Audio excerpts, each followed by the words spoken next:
Cookery சேனலை பார்த்து யார் வேணாலும் சமையல் பண்ணலாம். ஆனா சுவையான சமையல் பண்றது எப்படி? நான் இதயம் நல்லெண்ணெயில சமையல் பண்றேன். ஆஹா ஓஹோன்னு பாராட்டுறாங்க. நீங்களும் இதயம் நல்லெண்ணெயில சமையல் பண்ணுங்க, பாராட்ட வாங்குங்க. தினம் தோறும் வாங்குவே இதயம் இதயம். நேற்று கர்நாடக உயர் நீதிமன்றத்தில் ஒரு தீர்ப்பை வழங்கியிருக்கின்றார்கள் நீதிபதிகள். அந்த தீர்ப்பின்படி கர்நாடகாவில் அந்த மாநில அரசு நடத்துகின்ற சாதிவாரி கணக்கெடுப்புக்கு தடை கிடையாது. மேலும் நீதிபதிகள் சொன்ன கருத்து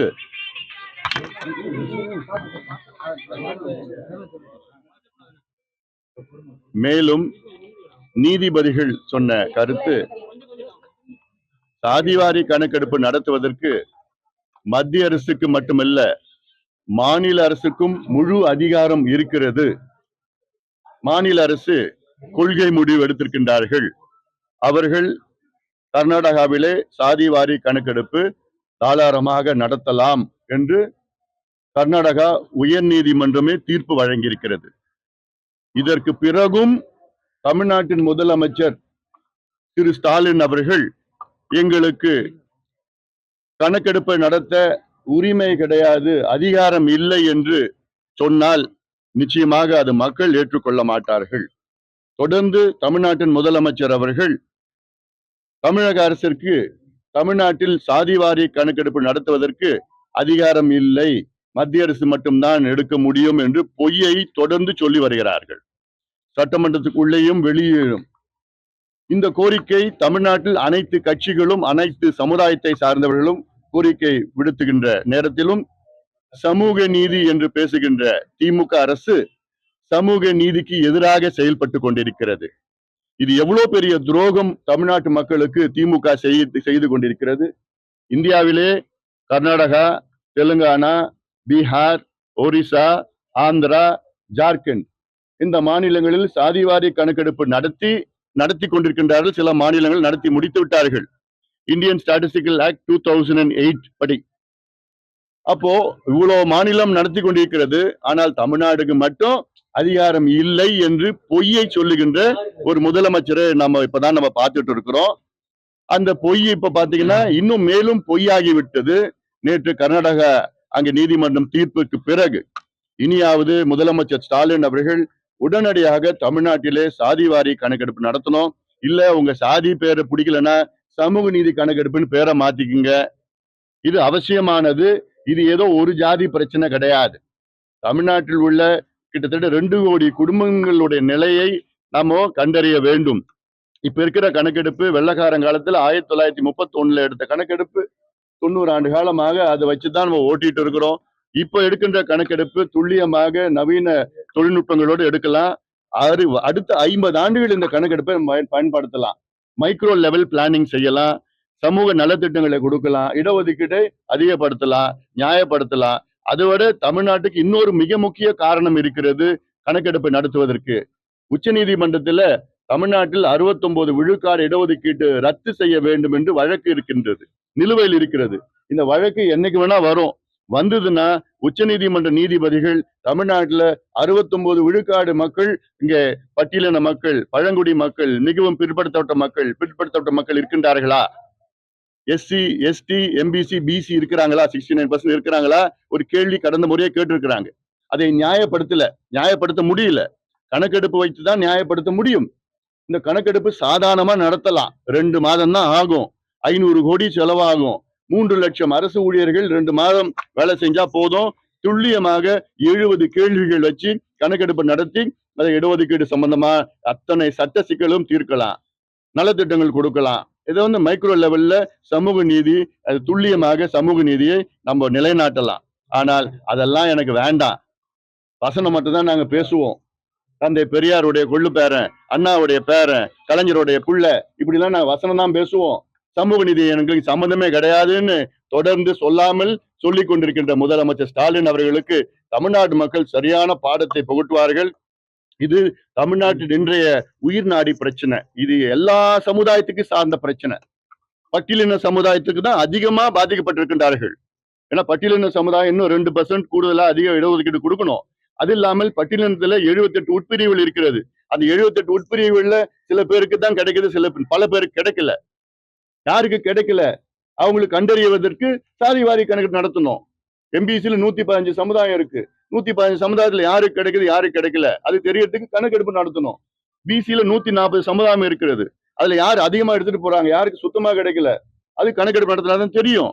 ஏன் இஸ்லாமியர்களுக்குள்ள 3% ரிசர்வேஷன் இருக்கு. அதுல 7 உட்பிரிவுகள் இருக்கிறது. அந்த 7 உட்பிரிவுகள்ல யாரு அதிகமா கிடைக்குது, யாரு கிடைக்கல.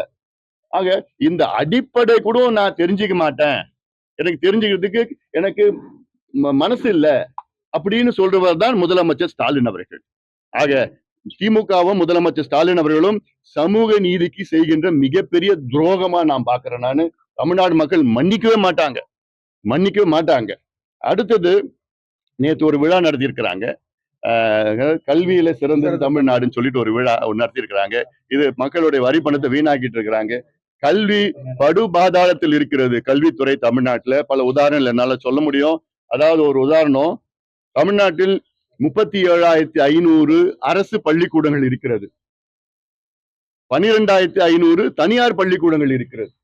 தமிழ்நாடு அரசு பள்ளிக்கூடங்கள் 37,500, தனியார் பள்ளிக்கூடங்கள் 12,500. 37,500 அரசு பள்ளிக்கூடத்துல 52 லட்சம் மாணவர்கள் படித்துக் கொண்டிருக்கிறார்கள், மாணவிகள். அதே வேளையில வெறும் 12,500 தனியார் பள்ளிக்கூடத்துல 65 லட்சம் மாணவர்கள் படித்துக் கொண்டிருக்கிறார்கள். நினைச்சு பாருங்க, 3ல ஒரு பங்கு பள்ளிக்கூடம் 65 லட்சம் பேர் படிக்கிறாங்க. 37,500 52 லட்சம், 12,500 65 லட்சம். அப்ப இதுதான் கல்வி நிலையா? அதுல என்னன்னா 2,207 பள்ளிக்கூடத்தை மூடி இருக்கிறாங்க. 4,000 தொடக்க பள்ளிகள் தமிழ்நாட்டில் இருக்க தொடக்க பள்ளிகள்ல கிட்டத்தட்ட ஒரே ஒரு ஆசிரியர் தான் இருக்கிறாங்க. 1வதுல இருந்து 5வது வரைக்கும் ஒரு ஆசிரியர் பள்ளிக்கூடம். 4,000 பள்ளிக்கூடங்கள் இருக்கிறது. 1 லட்சம் வகுப்பறையில ஆசிரியர்கள் கிடையாது. தமிழ்நாட்டு அரசு பள்ளிக்கூடத்துல 1 லட்சம் வகுப்பறையில ஆசிரியர்கள் கிடையாது. அப்போ திமுக ஆட்சி வருவதற்கு முன்பு என்ன சொன்னாங்கன்னா, நாங்கள் ஆட்சிக்கு வந்து கல்வித்துறைக்கு நாங்கள் நிதியை 3 மடங்கு அதிகப்படுத்துவோம். அவங்க பட்ஜெட்ல மட்டும் சொல்லல, அவங்க வந்து தமிழ்நாட்டில் உள்நாட்டு உற்பத்தி GSDP கிராஸ் ஸ்டேட் டொமஸ்டிக் ப்ரொடியூஸ்ல அதுல 3 மடங்கு அதிகமா பண்ணுவோம், கல்விக்கு நிதி ஒதுக்கி பண்ணுவோம்னு சொன்னாங்க. அப்படி பண்ணா 1,70,70,000 கோடி ஒதுக்கீடு செஞ்சிருக்கணும் கல்விக்கு. எடப்பாடியார் அவர்கள் ஆட்சி காலத்துல கடைசி ஆண்டு 2020-2021 இந்த நிதி ஆண்டுல 34,000 கோடி கல்விக்கு நிதி ஒதுக்குனாங்க அதிமுக ஆட்சி கடைசியில. திமுக ஆட்சி 4.5 ஆண்டுகள் ஆகிறது.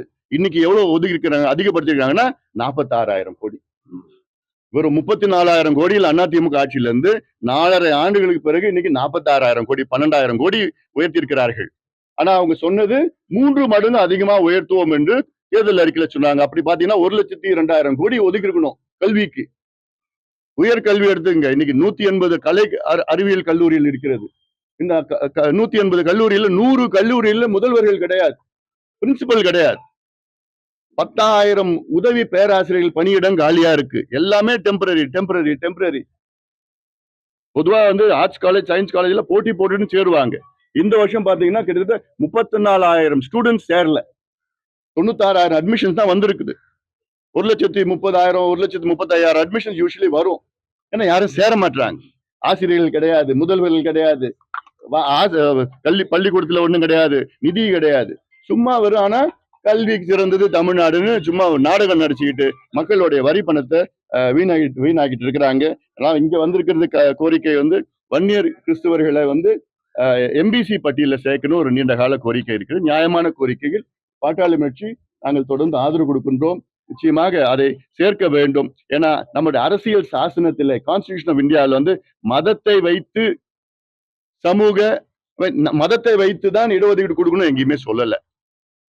அதாவது சமூக கல்வி, சமூக பின்தங்கிய நிலை வைத்து தான் அவர்களுக்கு இடஒதுக்கீடோ நலத்திட்டங்களை கொடுக்க வேண்டும் என்று அரசியல் சாசனத்தில் கான்ஸ்டிடியூஷன் ஆஃப் இந்தியாவில் என்ன சொல்லுது, எஜுகேஷனலி அண்ட் சோஷியலி பேக்வர்ட் அவங்களுக்கு அஃபர்மேட்டிவ் ஆக்ஷன் கொடுக்கணும்னு தான் சொல்லியிருக்கு. தவிர மதத்தை வைத்து கிறிஸ்துவர்களா மாறினார்கள்னா உடனே வந்து அவங்க வந்து முன்னேறிய நிலையில் வந்துருவாங்கன்னு எங்கேயுமே இல்லை. அதுவும் யதார்த்தம் தான். இது வன்னியர் கிறிஸ்டியன் மட்டுமில்லை, இன்னும் பட்டியலினத்தை சார்ந்தவர்களுக்கும் சரி, வேற யாருக்கும் சார்ந்தவர்களும் மதம் மாறினா அவங்களுக்கு அவங்க அப்படியே முன்னேறிய சமுதாயமா மாற போறது கிடையாது. அதனால் நியாயமான கோரிக்கைகளை தமிழக அரசு நிறைவேற்றணும். இதுக்கும் முதலமைச்சர் ஸ்டாலின் அவர்கள் வாக்குறுதி கொடுத்தார். எப்போ? தேர்தலுக்கு கடந்த சட்டமன்ற தேர்தலுக்கு முன்பு இதே திண்டுக்கல் மாவட்டத்திற்கு வரை தந்து அங்க வாக்குறுதி கொடுத்தார். என்ன? நாங்கள் ஆட்சிக்கு வந்தவுடன் வன்னியர் கிறிஸ்தவர்களை எம்பிசி பட்டியலில் நாங்கள் உடனடியாக சேர்ப்போம். 4.5 ஆண்டுகள் ஆகிறது. சம்பந்தமாக ஒரு துரும்பை கூட எடுத்து வைக்கல. இதுதான் நடந்து கொண்டிருக்கின்ற திராவிட மாடல் ஆட்சி. இந்த அவல நிலை இன்னும் தொடர்ந்துட்டு இருக்குது. நிச்சயமாக தமிழக மக்கள் இதற்கு ஒரு முற்றுப்புள்ளி வைப்பார்கள்.